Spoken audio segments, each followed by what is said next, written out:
नमस्कार। हेल्थनामा में आज हम बात करेंगे टीबी यानी ट्यूबरक्लोसिस की।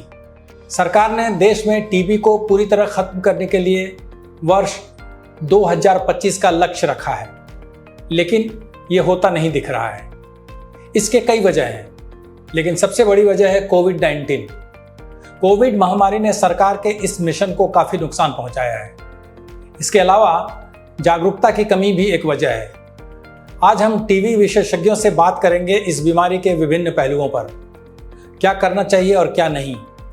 आज हम कुछ टीबी सर्वाइवर से भी बात करेंगे जो हमारे साथ अपना अनुभव साझा करेंगे और बताएंगे कि टीबी से पीड़ित होने के बाद उन्हें शारीरिक और मानसिक रूप से क्या क्या झेलना पड़ा। WHO की रिपोर्ट आई है और उस रिपोर्ट में ये कहा गया है कि कोविड के कारण टीबी केसेस की रिपोर्टिंग में बहुत गिरावट आई है। इंडिया में 41% गिरावट आई है। तो आपको क्या लगता है कि इस गिरावट के बाद हम फिर से संभल पाएंगे, फिर से आगे बढ़ पाएंगे और ये जो टारगेट है हमारा 2025 का, इसको पूरा कर पाएंगे? जी सर, बिल्कुल मैं इस बात से पूरी तरह सहमत हूँ कि कोविड के समय में डेफिनेटली रिपोर्टिंग में गिरावट आई। काफी सारे पेशेंट्स हम तक पहुंचे नहीं, काफी सारे पेशेंट्स वहीं पे रहे, कुछ को सीरियस प्रॉब्लम्स हुए तो भी हमारे तक नहीं पहुंचे। लेकिन कोविड के बाद पिछले अगर मैं 8 महीने की बात करूं तो हमारे केसेस, जो नंबर ऑफ केसेस, जैसे मैं सूरत से हूं और साउथ गुजरात का पूरा नोडल सेंटर है मेरे पास टीबी का, तो 8 महीने में हमने कम बैक कर लिया। मैं ये देख रही हूँ कि जो हमारे केसेस में डाउनफॉल हुआ था, लाइक 50-60% जितना डाउनफॉल हो गया था रिपोर्टिंग का, वो वापस हमने इस ईयर में अचीव कर लिया है। और काफी सारे केसेस ऐसे भी आ रहे हैं कि जो 6 महीना 8 महीने घर में थे और सीरियस होके भी आ रहे हैं। तो मेरा कहना का मतलब ये है कि नोटिफिकेशन तो हमने वापस पहले जैसा अचीव कर लिया, बट ऐसा थोड़ा डिफिकल्ट लग रहा है कि 2025 तक ये टारगेट अचीव करना थोड़ा मुश्किल है। Because there are 2 reasons. Malnutrition एक बहुत बड़ा फैक्टर है और जो डाइटरी हैबिट्स है वो भी खराब हो गई हैं।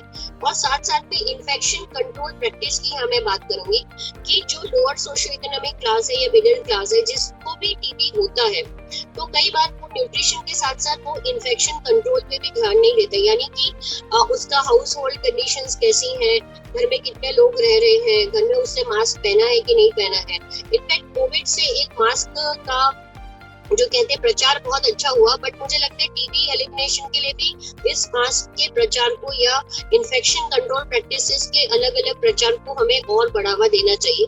तो 2 चीज है, एलिमिनेशन सिर्फ हमें टीबी को डायग्नोसिस करके ट्रीट करना है, वो तो बात सही है, लेकिन उसके प्रिवेंशन के लिए हमें न्यूट्रिशन और इन्फेक्शन कंट्रोल प्रैक्टिसेस पे बहुत ध्यान देना पड़ेगा। और जो MDR XDR टीबी है उनको तो हमें आइसोलेट करके ही रखना चाहिए।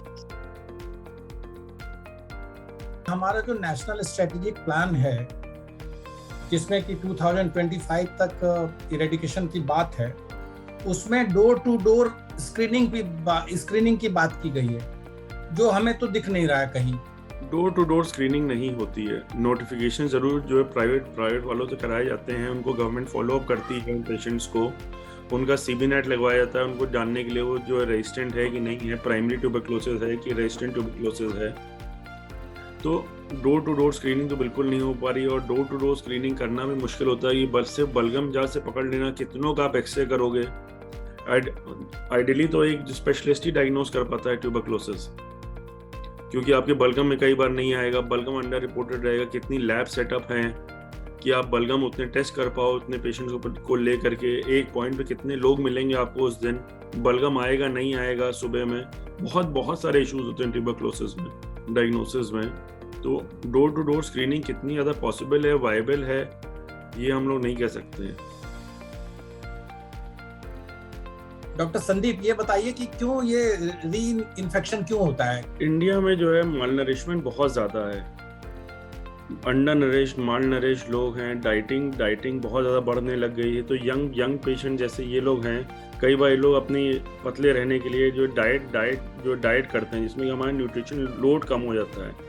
न्यूट्रिशन कम होने से कीटाणु आपको अफेक्ट करता है और आपको फिर बीमारी होने का खतरा रहता है। वैसे तो हम लोग क्लिनिक में बैठते हैं, हम लोग बीमारी नहीं होती है, क्योंकि हम लोग फर्स्ट ईयर में जब हम लोग शुरू करते हैं अपना इसकी पोस्ट ग्रेजुएशन में पढ़ाई, हमेशा बताया जाता है कि अच्छा ब्रेकफास्ट करके निकलें, कुछ और करें ना करें, सुबह एक Yeah. अच्छा ब्रेकफास्ट लेके निकलें। क्या आप चूंकि आपको जब टीबी हुआ था, इन्फेक्शन हुआ था, तब आप दिल्ली में पढ़ते थे और उसके बाद आप बॉम्बे में रहते हैं, बॉम्बे शिफ्ट हो गए, तो क्या दिल्ली मुंबई में भी आपको इस तरह का सोशल स्टिग्मा फेस करना पड़ा था? सोशल स्टिग्मा तब फेस करूंगा जब मैं बताऊंगा कि मुझे टीबी है, क्योंकि डॉक्टर ने मुझे शुरू में ही बोल दिया था कि ब्रोंकोनिमोनिया बताइएगा जब भी जहां भी पूछेंगे। सो मैंने ब्रोंकोनिमोनिया बताया, तो किसी को कभी शक भी नहीं आया कि टीबी था। Eventually there was a point when I used to believe कि मुझे ब्रोंकोनिमोनिया है, मुझे टीबी नहीं है। इतने बार मैंने वो झूठ बोल दिया था। सो सोशल स्टिग्मा नहीं आया था, बट आई रिमेम्बर, क्योंकि मुझे तो ये सोशल स्टिग्मा के डर से ही आपको झूठ बोलना पड़ा? बिल्कुल। मुझे तभी समझा नहीं कि मुझे झूठ क्यों बोलना है, बिकॉज टीबी ऐसा कोई मेरे फॉल्ट की वजह से तो नहीं हुआ था, ना ही मुझे ऐसा कोई बीमारी था जो कि अगर मैं ट्रीट नहीं कर रहा हूँ तो दूसरे को फैलेगा या दूसरा लोग डरना चाहिए। But because doctors at the best hospitals, I told you, Apollo, Hinduja, Lilavati, now I can't name any better hospitals than these. अगर वो डॉक्टर्स मुझे बोलते हैं कि मत बताओ, अगर बताना नहीं चाहते तो अब मुझे I was at loss of words और मैंने नहीं बताया। Social stigma may be in the form of कि अगर मुझे कोई खांसी होता था और कोई जोक करता था, या या नाउ अब मुझे कुछ बोलना होता है तो now I am vocal, because काफी मैं देखता हूँ कि बहुत लोग को टीबी होता है और it's if treated it's a normal disease. आप एक टीबी सर्वाइवर रही हैं, पहले तो ये बताइए कि किस तरह का टीबी हुआ था और क्या इम्पैक्ट रहा इसका? सर मुझे एक्चुअली टीबी इंटेस्टाइन में हुआ था, एंड मुझे 2 बार हुआ था इनफैक्ट, 2007 और फिर 2013 में। एंड पहली बार जो था वो ड्रग सेंसिटिव टीबी था, बट आई थिंक तभी भी वो ट्रीटमेंट ड्यूरेशन काफ़ी लंबा था मेरा। मैं ऑलमोस्ट 15 मंथ्स तक मैंने मेडिसिन लिए थे टीबी के लिए।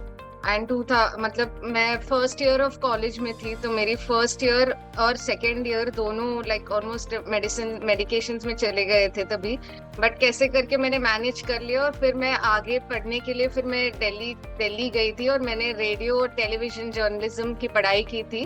फिर 2013 में मेरा फिर से उन्होंने कहा कि डॉक्टर्स ने कहा कि मेरा री इन्फेक्शन हुआ है, एंड आई थिंक तब मेरी कंडीशन बहुत ही बदतर से बदतर हो गई थी। एंड डॉक्टर्स ने कहा था, जिन्होंने मेरी पहली बार डायग्नोसिस की थी, उन्होंने ही मुझसे कहा कि हम पहले आपकी मेडिसिन स्टार्ट करते हैं, बिकॉज अगर मेडिसिन काम नहीं आते हैं तो फिर हमें तुम्हारी सर्जरी करनी होगी और वो इंटेस्टाइन पोर्शन को रिमूव करना होगा, लार्ज इंटेस्टाइन में। आई थिंक इसको बताते, if I am not wrong, colon TB I think, या इंटेस्टाइनल कॉक्स, ये नाम हमें बताया था, इंटेस्टाइनल कॉक्स या TB in the colon. So this was what we were told. And फिर एक सर्जरी के नाम जो स्टार्ट हुआ था, it ended up with 6 surgeries after that. तो आज के हेल्थनामा में इतना ही। हेल्थनामा चैनल हमारा यूट्यूब पर है और आप इसे सब्सक्राइब करिए और सारे एपिसोड एक साथ देखिए। नमस्कार।